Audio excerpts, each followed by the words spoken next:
నమస్కారం. ATV news Telugu ప్రేక్షకులకు 78వ స్వాతంత్ర దినోత్సవ శుభాకాంక్షలు. ఈ స్వాతంత్ర దినోత్సవ శుభవేళ కొన్ని ముఖ్యమైనటువంటి అంశాల గురించి చర్చించడానికి ప్రముఖ రచయిత, నిర్మాత, నటులు, దర్శకులు, అలాగే రాజకీయ విశ్లేషకులు త్రిపురనేని చిట్టిబాబు గారిని కలవడానికి వచ్చాము. వారిని అడిగి ఈ ముఖ్యమైనటువంటి ప్రధానమైనటువంటి అంశాల గురించి మాట్లాడుకుందాం. సార్ నమస్తే. సార్ నమస్కారం. మీకు 78వ స్వాతంత్ర దినోత్సవ శుభాకాంక్షలు.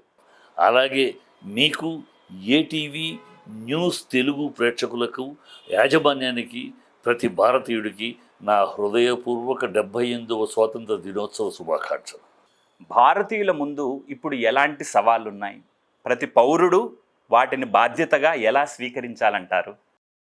చాలా మంచి ప్రశ్న. ఇవాళ నీడ్ ఆఫ్ ది అవర్ ప్రశ్న మీరు అడిగింది. ఈ సందర్భంలో చాలా ప్రతి భారతీయుడు ఆలోచించవలసిన విషయం.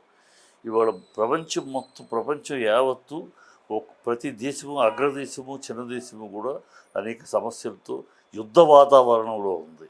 ఈ యుద్ధ వాతావరణంలో భారతదేశాన్ని కంట్రోల్ చేయడానికి, అటాక్ చేయడానికి అనేక విధానాలు జరుగుతున్నాయి. చైనా భారత్ని అడ్డుకోవాలి, భారత ఎదుగుదలని అడ్డుకోవాలి అని అనేక వ్యూహాలు పడుతోంది.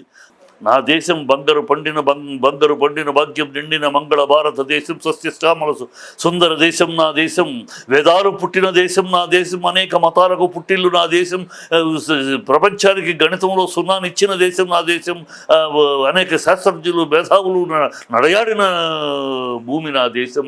నా దేశంలో లేని ప్రపంచంలో బట్టలు కట్టుకుంటానికి తెలియని రోజుల్లో పట్టు వస్త్రాలు నేసిన దేశం నా దేశం. నా దేశం యొక్క కల్చర్ ఇది, నా దేశం ఒక గొప్పతనం ఇది, నా దేశం ఒక విశ్వగురువు లాంటి దేశం అని ప్రతి ఒక్కడు మన దేశాన్ని గురించి, నా దేశం గొప్ప దేశం, ఆ దేశభక్తి పెంపొందించుకోవాలి.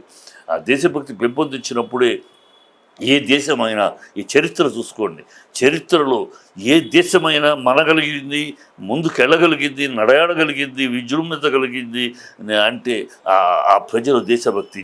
ప్రపంచంలో కుటుంబ వ్యవస్థ అంటే ఏంటి, హ్యూమన్ రిలేషన్స్ అంటే ఏంటి నేర్పింది నా దేశం. ప్రపంచానికి అనేక విషయాలు నేర్పింది, ఒక సంస్కారాన్ని నేర్పింది. నమస్తే అని పెట్టడం మన సాంప్రదాయం. అది కరోనా వస్తే కానీ ప్రపంచానికి అది కరోనా వస్తే చేతులు కలిపి నమస్కారం యొక్క విలువ ఏంటో కరోనా వచ్చినప్పుడు ప్రపంచానికి తెలిసింది. ప్రపంచం మొత్తం సెకండ్లు, ఆలింగనాలు కాకుండా నమస్కారాలు పెట్టుకుంటూ మొదలెట్టారు. అలాంటి దేశం నా దేశం. ఇక్కడ పుట్టిన ప్రతి రాయి శివలింగమే, ఇక్కడ పుట్టిన ప్రతి మనిషి విజ్ఞానవంతుడే, జ్ఞానవంతుడు. హిందూ అంటేనే విజ్ఞానంతో నిండిన జీవం అని అర్థం. అందుకనే అది హిందూ మతం కాదు.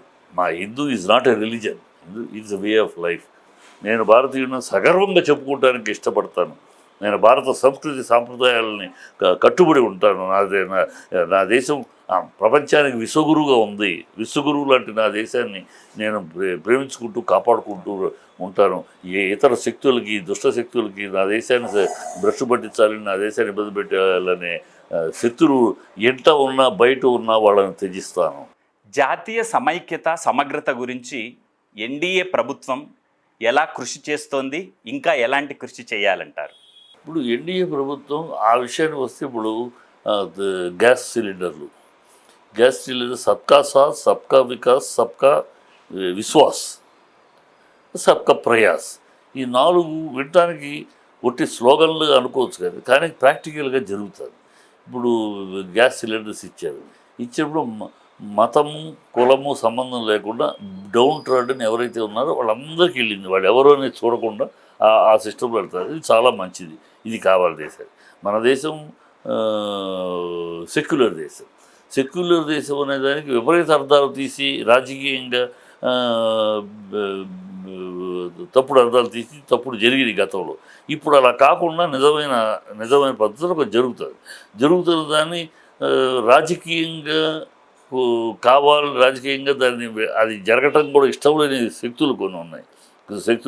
ఈ భారతదేశం ఇలా వెళితే ఎక్కడ అగ్రరాజ్యం అయిపోద్దో, ఎక్కడ చైనాని దాటేస్తుందో, ఇక్కడ భారతదేశంలో ఉన్న కమ్యూనిస్టులు చైనాని ప్రేమించినట్టు భారతదేశాన్ని ప్రేమించరు. ఇలాంటి అవివేకమైన అజ్ఞానమైన జిగుత్సాకరమైన పనులు చేసే పార్టీలు ఉన్నాయి. అయినా వీటన్నిటినీ అధిగమిస్తూ ఇవాళ 370 ఆర్టికల్ తీసేయటం అవ్వచ్చు, రక్తపాతం లేకుండా రామాలయ నిర్మాణం అవ్వచ్చు, త్రిబుల్ తలాక్ ముస్లిం మహిళలకి త్రిబుల్ తలాక్ తీసేయటం అవ్వచ్చు.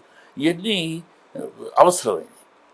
ఈ సమగ్రము సమైక్యము అనే దానికి ఈ పదాలకి సమైక్యంగా భారతం అంటే ఏంటి?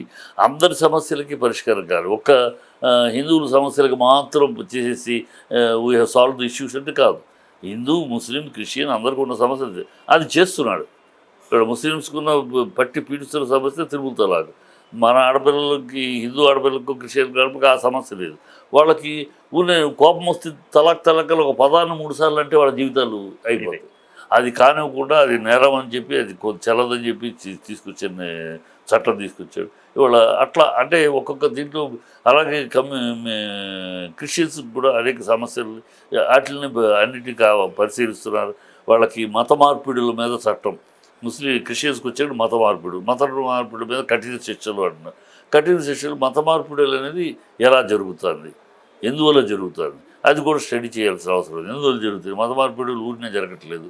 నీ బిడ్డను నువ్వు ఊళ్ళో పెట్టుకుని పెంచకపోతే ఆ బిడ్డ మరొక ఊళ్ళోకి వెళ్తాడు. మార్పులు చేర్పులు చేయవలసిన అవసరం ఉంది, చట్టాల్లో మార్పులు తీసుకురావాల్సిన ఉంది. కులాలు వద్దు, మతాలు వద్దు అంటూ మనం కులాల ఆర్గనైజేషన్, కులాల అసోసియేషన్ రిజిస్టర్ చేయడం ఎందుకు చేయాలి? కులాలు వద్దు, మతాలు వద్దు, అందరం మనం ఒకటేటప్పుడు ఇది కులాల పేరు మీద రిజిస్ట్రేషన్ ఎందుకు గవర్నమెంటే రిజిస్ట్రేషన్? కులాల పేరు మీద మత ఆర్గనైజేషన్స్ నాట్ అలౌడ్. అలాంటి చట్టాలు తీసుకొచ్చి ప్రజల్లో కూడా నా కులము నీ కులము అని ఆ భావం నుంచి దూరం చేయాల్సిన బాధ్యత పాలకుడికే ఉంటుంది. ఇవి రాజకీయ నాయకులు క్షుద్ర రాజకీయాలు జరుగుతుంటాయి, కానీ దాన్ని ఆ భావం నుంచి బయటికి తీసుకురావాలంటే డెవలప్మెంట్. రాబోయే ఉపద్రవాలు కళ్ళకు కనపడుతున్నాయి, నేను చూడగలుగుతున్నా. ఉపద్రవాలు కనపడుతున్నాయి. చైనా ఎలా మన మీదకి చేయాలని అమెరికా ప్లాన్, మణిపూర్లో కొంత భాగం, మియన్మార్, బంగ్లాదేశ్లో కొంత భాగం, మూడింటిని కలిపి ఒక దేశంగా ఏర్పరచాలి అని వాళ్ళ దుష్ట ప్లే చేస్తున్నారు. ఒక దేశంగా ఏర్పడాలి. అందుకని మయన్మార్లో గొడవ జరిగింది, తర్వాత మణిపూర్లో జరిగింది, ఇప్పుడు బంగ్లాదేశ్లో. ఈ మూడిట్లో 3 భాగాలను కలిపి, ఆ ప్రాంతం 3 భాగాలను కలిపి వేరే దేశం చేయాలి. ఇలాంటి కుట్రలు జరుగుతుంది. కుట్రలు అవి చేయాలంటే అన్రెస్ట్ క్రియేట్ చేయాలి ఆ దేశంలో. ఇది మన దేశంలో కూడా అన్రెస్ట్ చేయడానికి ఆల్రెడీ రెడీ అవుతున్నారు.